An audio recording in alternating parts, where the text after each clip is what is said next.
여러분 안녕하십니까? 손에 잡히는 보상 이야기의 백주민입니다. 지난 시간까지는 총 5강에 걸쳐서 가족들과 여행 중에 교통사고 발생 시에 내 가족들에 대한 보상 이야기, 그리고 교통사고도 정말 건강보험으로 치료받을 수 있는지에 대해서 설명을 드렸습니다. 그리고 더 나아가서 관련 법규 그리고 법원의 판결 사례를 가지고 정말 어떻게 처리되고 있는지에 대해서 상세하게 설명을 드렸습니다. 좀 다소 어려울 수도 있었지만 제가 구체적으로 시리즈로 설명드렸던 이유는 실무에서는 굉장히 중요한 내용이고 명확하게 알 필요가 있기 때문에 구체적으로 설명을 드렸습니다. 지금부터는 향후 한 5번, 6번의 강의를 통해서 시리즈로 일상생활 배상책임 보험에 대해서 하려고 합니다. 일상생활 배상책임 보험은 보험 실무에 계신 분들은 당연히 아실 거고요. 보험 실무가 아니더라도 이 일배책이라고 우리 약칭으로 실무에서는 쓰고 있는데요. 이 일배책을 겪어보신 분들은 일상생활 배상책임 보험이 얼마나 유익한지에 대해서 모두들 알 것이라 생각합니다. 시리즈로 사건별로 제가 구체적으로 설명을 드릴 거고요. 이 시간부터 시작을 한번 해보도록 하겠습니다. 자, 제가 시작하기 전에 사진 몇 장을 좀 보여드리려고 합니다. 제 인생에서 사실 뜻깊었던 정말 감격스럽다고 해야 되나? 의미 있었던 시간들이 참 많이 있습니다.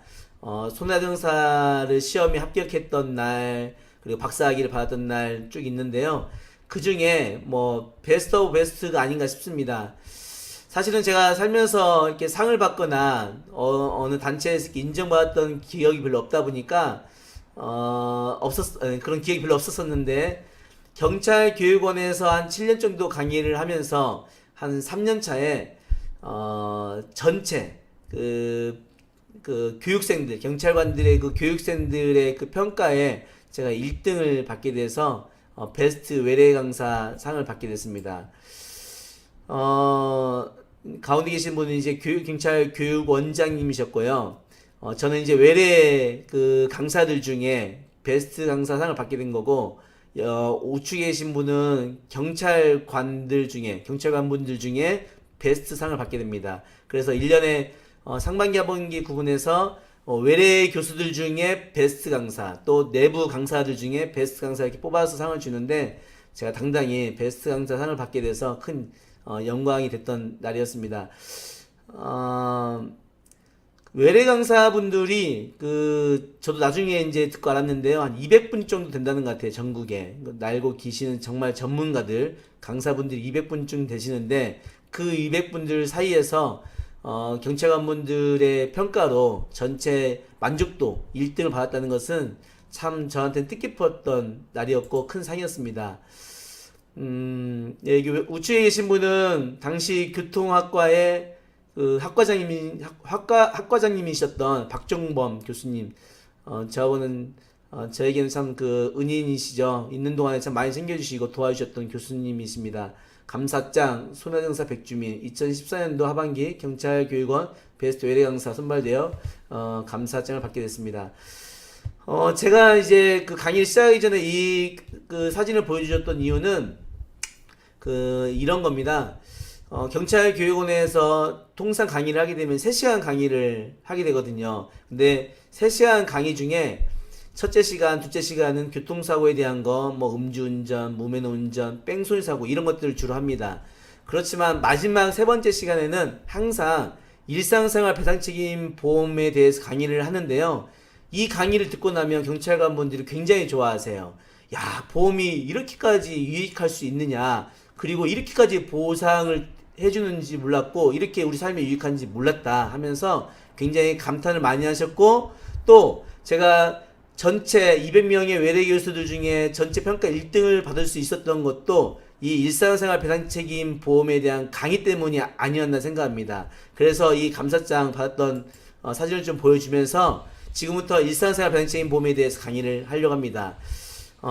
경찰관들에게도 유익했기 때문에 아마 이 강의를 들으시는 많은 분들이 이 강의를 이제 시리즈별로 듣고 나시면 정말 일상생활 배상책임 보험은 우리 삶에 굉장히 유익한 보험이구나라는 것을 분명히 아실 겁니다. 이것은 가해자뿐만 아니라 피해자 양측 모두에게 얼마나 유익한지에 대해서 알 수 있는 시간이 될 겁니다. 제목은 일상생활 배상책임 보험이 뭐예요? 예, 이렇게 해봤습니다. 일배책이 뭐예요? 이렇게 제목을 지어봤습니다. 일상생활 배상책임 보험은요, 통상적으로 손해보험, 실손 의료비 보험에 가입하면 특약으로 가입되어 있는 그 보험입니다. 실무에서는 일배책이라고 합니다. 손해보험에는 있고요, 생명보험에는 이 상품이 없어요. 손해보험에 있고, 그 다음에 그 공제보험, 새마을 농협, 이런 그 공제보험에도 일상생활 배상책임 보험이 가입되어 있는 경우가 있습니다.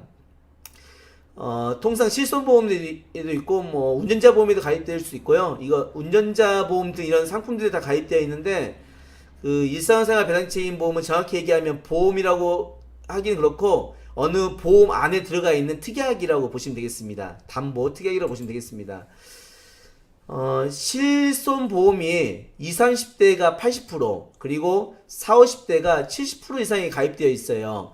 그래서 실손보험이 가입되어 있는 분들은 일배책 보험이 모두 다 가입되어 있다고 보셔도 거의 맞을 겁니다. 그래서 20, 30대는 일배책이 80% 이상, 그리고 40, 50대는 일배책 보험이 70% 이상은 다 가입되어 있을 겁니다. 중요한 것은 많은 사람들이 일배책 보험에 가입되어 있음에도 불구하고 잘 모른다는 사실입니다. 잘 모르고 설령 그 일배책 보험에 가입되어 있는 사실을 알고 있어도 이런 경우도 일배책이 될까 하고 정확하게 그 삶에서 이렇게 보상에 대해서 잘 모른다는 사실입니다. 그래서 이번 강의가 그런 면에서 굉장히 중요한 강의가 될 거라 생각을 해봅니다. 일상생활 배상책임의 보상 한도는요, 통상이라고 할 것도 없이 거의 다 1억 원입니다. 1억 원으로 되어 있고요. 대인, 대물을 포함합니다.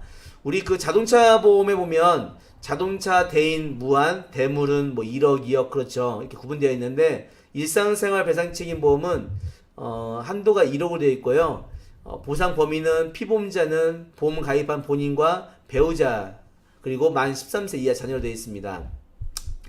자, 여기 그 일상생활 배상책임 보험을 조금 더 뜻을 좀 보면 일상생활 중에 발생하는 어떠한 사건에 있어서 피보험자, 이 피보험자죠. 피보험자, 본인 또는 배우자, 또 만 13세 자녀 이하 자녀가 배상 책임을 져야 되는 사건이 있을 때 그 책임을 이 일배책 보험에서 대신해 주겠다라고 이해하시면 되겠습니다. 가령 제가 일배책 보험을 가입했다면 제가 살면서 어떤 실수로 누군가에게 피해를 끼칠 수 있잖아요.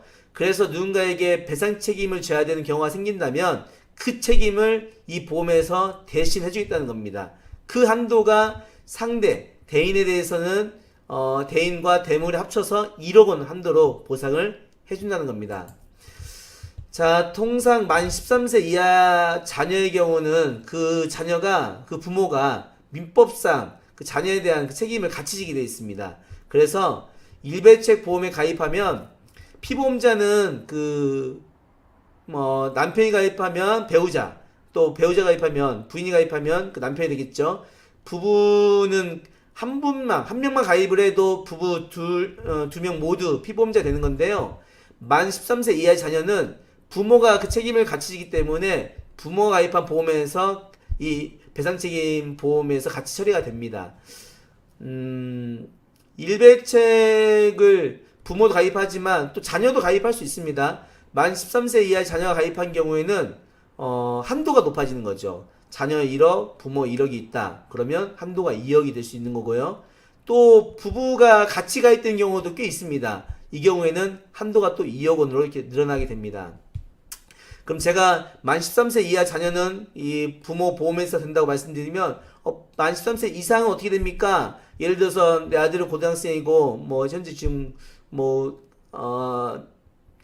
아직 결혼 안 했지만 같이 대학생으로 같이 있는데 우리 아들은 어떻게 됩니까? 이런 질문도 할 수 있겠죠. 만 13세 이상의 자녀나 또는 시부모님을 같이 모시고 살거나 또는 시동생이나 아니면 처제나 이렇게 같이 요즘은 이제 핵가족이 됐기 때문에 그런 경우가 많지는 않지만 같이 살 때에는 가족 일상생활 배상책임 보험을 가입하면 좋습니다. 이 가족 일상생활 배상책임 보험은요, 일상생활 배상책임 보험에 가족이라는 말이 붙었죠. 그래서 보험을 가입한 사람을 중심으로 등본상에 같이 등록되어 있는, 등재되어 있는 가족은 모두 다 피보험자로 봐서 그 가족이 어디에서 일상생활 중에 어디에선가 배상 책임을 져야 되는 사건이 있으면 그 책임을 이 가족 일상생활 배상 책임 보험에서 모두 해주겠다는 겁니다. 그래서 식구가 많거나 가족이 다 있을 때는 가족 일상생활 배상 책임을 가입하시는 게 유리하겠고요. 또 뭐 자녀들도 실손보험을 가입하기 때문에 그 실손보험에 일배책을 통상 가입하는 게 또 일반이기도 합니다. 참고하시면 좋겠습니다. 자, 자기부담금이 있습니다. 자기부담금은 대인은 없고요. 대물은 20만원으로 되어 있습니다. 예전에는 불과 한 7, 8년, 10년 전에만 해도요. 대인 대물 합쳐서 자기부담금이 2만원이었습니다. 2만원만 납부하면 모두 다 보상 처리해줬었는데 지금은 대인에 대해서는 부담금이 없어진 반면에 대물에 대해서는 자기부담금이 20만원 올랐어요. 나중에 뒤에 뭐 사례수 나오겠지만 핸드폰 아마 액정 때문이지 않나 생각합니다. 핸드폰이 파손되고 나서 그 수리비를 본인이 떨어뜨려 놓고 누군가 떨어뜨렸다고 하면서 제3자를 지목하고 또 제3자 일배책으로 처리하는 경우가 이렇게 허다하고 그러다 보니까 그런 일이 있는 것 같고, 또는 그 20만원 이하의 소액 사건들에 대해서는 손해배상 조사 비용도 발생이 많이 되고 하다 보니까 뭐 그런 차원에서 20만원 오르지 않았나. 여하튼 지금은 대인 매상은 그 자기부담금 없고요. 대물은 20만원 있습니다. 가끔 강의하면서 그런 질문들 하세요. 자동차 보험은 보험 처리하게 되면 할증되는데 이 일상생활 배상책임 보험은 보험료가 할증되나요? 라는 질문을 하십니다. 이 일상생활 배상책임 보험은 보험료 할증이 없습니다. 그래서 그 보험 기간 중에 뭐 10년 또는 50년이 될 수 있죠. 그 장기간 기간 동안에 여러 번 그 이 보험 처리를 하더라도 보험료 할증되는 일은 없고요. 모두 다 보상이 가능합니다. 한도도 사건에 대해서 1억 원이기 때문에 한도가 감액되는 일도 없이 1억 원 한도로 보상을 모두 받을 수 있습니다. 증권 하나 보여드리겠습니다. LIG 웰빙보험 100주민으로 되어 있죠. 2005년도에 가입한 상품입니다. 지금도 제가 가지고 있는 상품이고요. 제가 가입한 그 웰빙보험의 실손보험과 같이 등록되어 있는 그 담보로 되어 있는 일상생활 배상책임은 2만원, 자기부담금 2만원 되어 있습니다. 피보험자가 주거용으로 사용하는 보험증권에 기재된 주택의 소유사용 관리 또는 일상생활 중에 기인한 사고로 타인의 신체 또는 재물 손해에 대해서 법률상 배상책임 발생 시에 책임을 1억 원 한도로 해주겠다. 2만원까지 해주게 되어 있습니다. 하나 더 볼까요? 이거는 가족 일상생활 배상책임 보험입니다. 이건 최근에 2011년도에 가입했네요. 내용은 동일한데요. 여기 보시면 자기부담금이 대물사고의 경우에서만 1사고당 20만원 되어 있습니다. 그리고 가입 금액은 1억 원으로 되어 있고요. 이 가족이 붙으면 등본상에 있는 가족 모두는 이 일상생활 배상책임 보험의 피보험자가 되는 겁니다. 그렇게 이해하시면 되겠습니다. 자, 여기까지 제가 그 간단하게 설명을 드렸고요. 앞으로는 이제 그 사례별로, 테마별로 친족 간에 발생한 사고, 또 학교에서 발생한 사고, 또 자전거 사고, 자동차 사고, 테마별로 묶어서 일상생활 배상책임 보험이 어떻게 처리되고 있는지에 대해서 제가 강의를 드릴 수 있도록 하겠습니다. 이 시간 강의를 마치도록 하겠습니다. 감사합니다.